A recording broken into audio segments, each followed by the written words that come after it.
In 1962, the small Pennsylvania mining community of Centralia became the site of an enduring disaster when a coal vein caught fire. The widely accepted version of events claims that the borough council hired the local volunteer fire company to set the town landfill ablaze ahead of Memorial Day as a cleanup measure. Blaze reached an exposed coal deposit, igniting an underground inferno that has persisted for 62 years and counting. By 1984, the town had been entirely evacuated. Its zip code was formally rescinded in 2002. Today, the population has dwindled to fewer than 10 residents. The roadways warp from extreme heat, sulfurous fumes seep through fissures in the asphalt, and winter snows melt before they can even touch the ground. Underground coal fire. It happens. But several inconsistencies undermine this tidy narrative. Satellite data collected over decades reveals a nearly flawless cylindrical thermal column descending beneath Centralia. Coal seams in the region max out at roughly 700 meters in depth. The heat signature, however, plunges all the way to 100–200 meters. Coal deposit in Pennsylvania has ever been documented at that depth. In 1994, the U.S. Department of Energy performed a classified thermal survey and detected a heat source well below any recognized coal formation in the area. That study was never made public. Over the last 6 decades, every effort to extinguish the blaze, flooding, trenching, smothering with fly ash has ended in failure. It continues to burn. No engineer has offered a plausible explanation for what sustains combustion at a depth where no fuel source exists. Something under Centralia is producing heat. It's not coal. Before the fire and the evacuation, this was an anthracite mining hub that had been extracting coal since the 1850s. Anthracite is the most compact and dense variety of coal, and the deposits under northeastern Pennsylvania were some of the most extensive ever found. Centralia existed to house the laborers who worked underground. The Lehigh Valley Coal Company operated a network of shafts reaching over 2,000 feet at their height. The miners who went down were not casual workers. They were third and fourth generation coal families whose predecessors had cut rock in those same passageways. And they talked. They spoke of things never recorded in company files. Interviews recorded in the 1970s and 1980s, before most had passed away, former miners described phenomena deep underground that defied explanation. At extreme depths, they encountered support beams not carved from wood but from a warm, dark substance. Iron plates affixed to the rock displayed symbols unlike any known mining insignia. Walls transformed from rough anthracite into a smooth black stone laced with metallic veins that caught light from impossible angles, reflecting in directions their lamps didn't face. These accounts were often dismissed as folklore. Consistency across multiple independent testimonies is striking. The official ignition story also raises unresolved questions. On May 27, 1962, 5 members of that volunteer fire company set the town dump alight. Within days, residents began noticing heat and smoke emerging from areas unrelated to the landfill. The fire had supposedly entered the coal seam. Anthracite requires roughly 925 F to ignite and is notoriously resistant to combustion without concentrated, sustained heat. Burning household refuse in an open pit would not generate that kind of intensity. Engineers who studied the ignition scenario in the 1970s quietly acknowledged this inconsistency but never resolved it. Then there's the seam itself. Photographs from the late 1950s show the pit floor covered with several feet of compacted fill. The coal wasn't exposed. For a surface blaze to reach it, the fire would have needed to burn through non-combustible material, sustain temperatures high enough to ignite anthracite, then travel downward through solid rock into deeper seams, all within days. That defies how coal fires typically behave. That's not how underground ignition works. What if the fire didn't start from above? What if it began from below? Imagine a heat source already present beneath Centralia, one far deeper than the coal deposits, corded and classified by the Department of Energy, generating thermal energy long before anyone lit a trash pile in May 1962. The landfill fire may not have caused the Centralia blaze.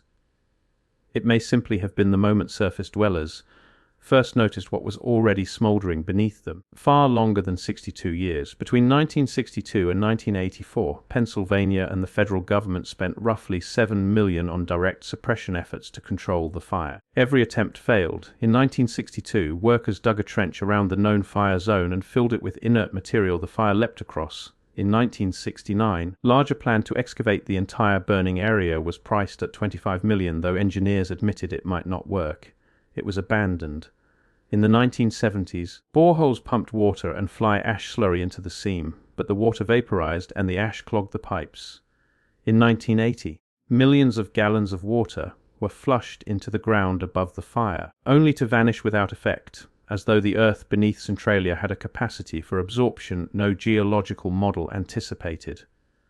Here's the crucial detail. Coal fires advance along the seam, tracking the combustible vein, and expanding laterally like a slow, burning fuse, plunge vertically through non-combustible rock. Yet the Centralia fire does exactly that. Its thermal footprint reveals a steady downward trajectory into strata devoid of any combustible material. The heat isn't tracking a seam, it's following something else, a conduit, a channel, a structure that cuts straight down through the bedrock in a way coal geology can't explain. And the deeper the readings go, the more the signature narrows into a tight cylindrical column, as if the fire isn't spreading but being pulled towards something far below. On Valentine's Day 1981, old Todd Domboski was walking through his grandmother's yard in Centralia when the ground collapsed beneath him. Sinkhole 4 feet wide swallowed him up to his waist before he grabbed a tree root and clung on. His cousin pulled him free. Rescuers measured the hole, plunging straight down for over 150 feet before steam and superheated gas made further exploration impossible. The temperature at the bottom exceeded 400 degrees F. Officials called it subsidence from the underground fire. The sinkhole's location didn't match the fire's mapped extent in 1981, which didn't reach the Domboski property. The collapse occurred outside the projected burn zone, in an area where government data showed no active coal fire.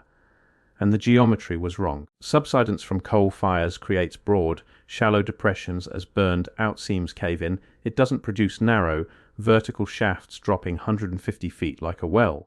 The Domboski sinkhole looked less like subsidence and more like a puncture, as if something beneath the surface had given way not from combustion, but because it was hollow to begin with. To that incident, Congress allocated $42 million for voluntary relocation, separate from suppression funds.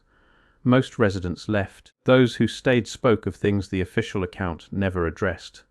The heat, they said, wasn't uniform. Cold and hot spots shifted in patterns overnight.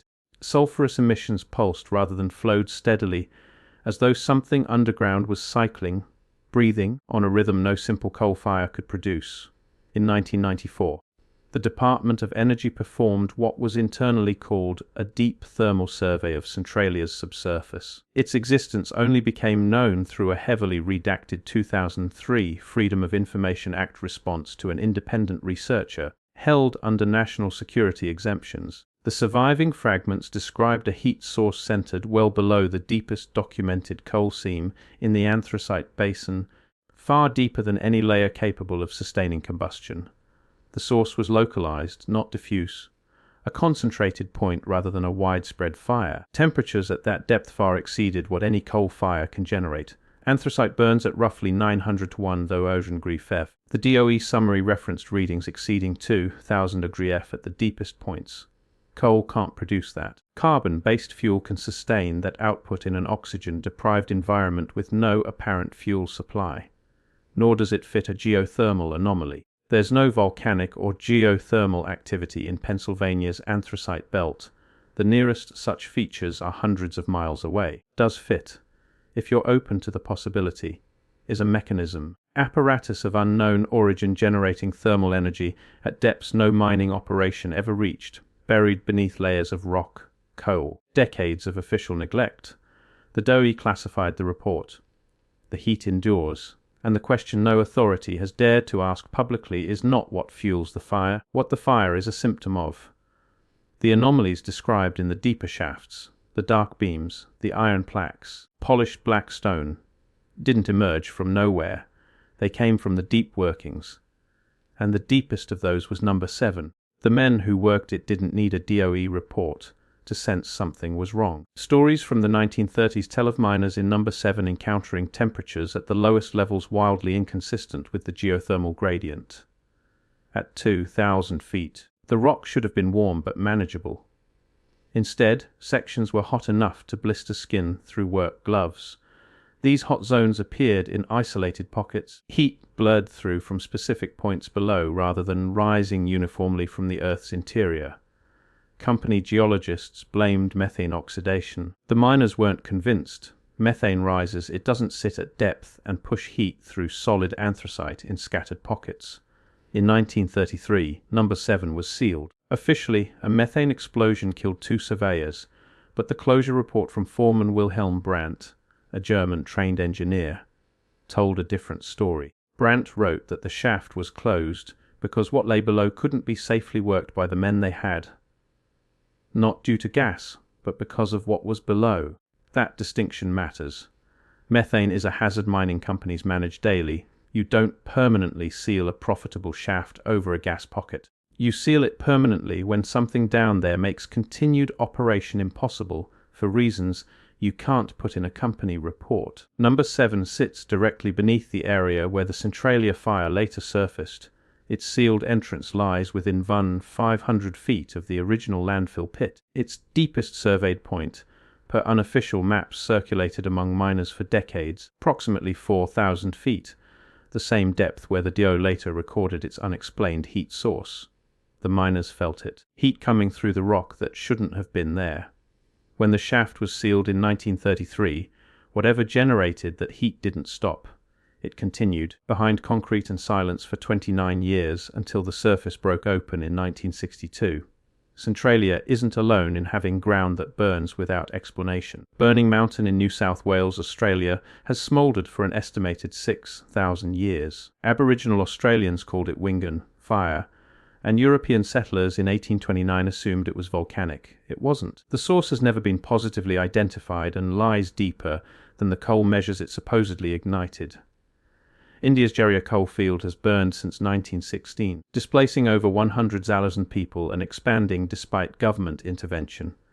Canada's smoking hills have emitted sulfurous fumes for as long as memory serves. The usual explanation is spontaneous combustion of exposed coal or lignite, and in most cases that's likely correct.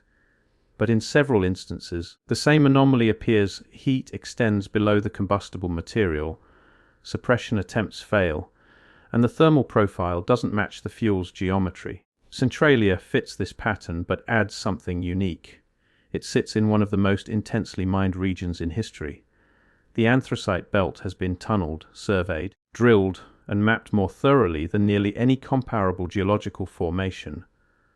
We know what should be down there. The fact that Centralia's heat source exists at a depth and temperature contradicting 150 years of detailed surveying means one of two things. The surveys were wrong, meaning a century of mining firms, state geologists, federal agencies all missed something significant directly beneath one of America's most exploited coal regions.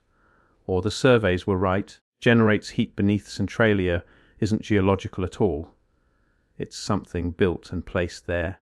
Something that operated before the mines were dug and continued after they were abandoned. The underground fires burning for centuries across the planet may not all be fires. Some may be exhaust, thermal signatures bleeding upward from something buried so deep that no living person has ever reached it. Centralia today is a ruin in slow collapse. Route 61, once the town's main thoroughfare, was permanently rerouted in the early 1990s. The old road remains, cracked and buckled, covered in graffiti, steam rising from fissures that split the pavement like surgical incisions. Warning signs urge visitors to stay on marked paths. The ground can give way without notice. The fire, they say, might burn for another 250 years. Forecast assumes the fire consumes coal, and coal is finite. If coal were the fuel, temperature readings would decline over time. The thermal footprint would contract as the fire consumed the remaining seam. Instead, the footprint has remained stable for decades. Depth measurements haven't dropped. They've risen in some cases. The fire isn't dying. It isn't even holding steady. It's intensifying, as though whatever generates the heat isn't being consumed, but is ramping up. The Department of Energy knows this.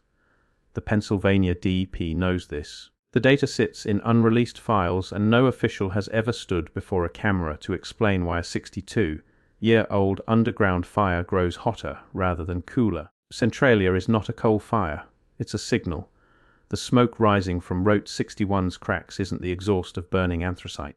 It's something leaking upward from beneath the coal, beneath the rock, beneath the bedrock itself, from something that was down there long before the first shaft was sunk, and long before the first match was struck. The fire didn't start in 1962, it was noticed in 1962.